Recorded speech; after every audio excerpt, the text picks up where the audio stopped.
trusted voices that we listened to for the past year may have been compromised or at least manipulated.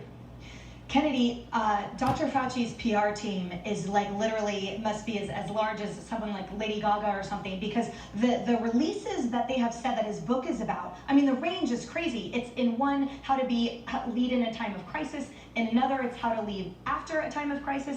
In another, it's life lessons and inspiration. In another, it's learn my philosophy of life. I mean, this guy thinks he's Deepak Chopra, and the reality is that there's a strong argument here. Is he profiting off what is still happening, which is American suffering, and certainly right now to a tremendous economic degree, while there are still many questions about his conflict of interest and his competence in the role? Yes, there are still variants. There is still a health threat. There are still businesses that are shut down. There are still kids who are out of school. There are so many problems that have followed from the virus itself that require his work, because he is handsomely paid. He's the highest paid federal employee.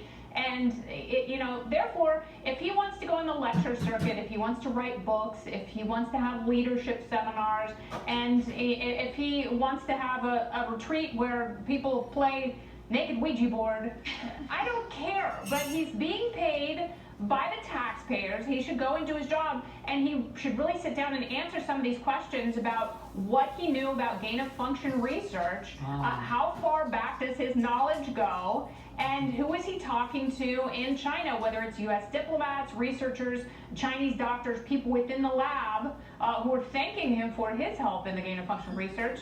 And those are the more critical questions that I want to hear answered from him, and not necessarily the ones about which tie to wear in the spring. Exactly. And Haley, we've spoken before that part of the reason why the gain-of-function research there was so troublesome is because United States scientists attached to the embassy raised many questions and concerns about the safety and management in dealing with that type of research. Surely Dr. Fauci knew about it, and yet we heard from him months and months and months ago, oh, I got you, no problem at all. Yes, it's quite clear where it came from, or at least that's the perception, right? Right, and then he gives $600,000 of U.S. taxpayer dollars to the Wuhan lab. Wow, that's what Fauci was doing. But what else was Dr. Fauci doing when you had the commander-in-chief, the leader of the free world, stand in front of the country and say, hey, there's a lot of evidence suggesting that this might be coming from the lab, COVID might have leaked from the lab. Fauci comes out and undermines the president while he's emailing cozy emails to China about how we'll get through this together.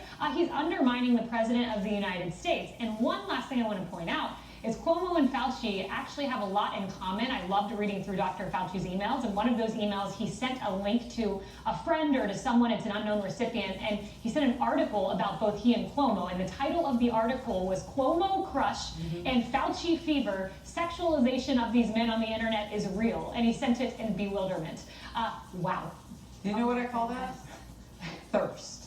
Yes. Right? Frightening. I mean, that's so much thirst. Like, wow, look at what's going on here. They see me like him. I mean, he is parched. Yes. Well, I completely defer to you ladies on that topic. Thank you, John. John, I don't want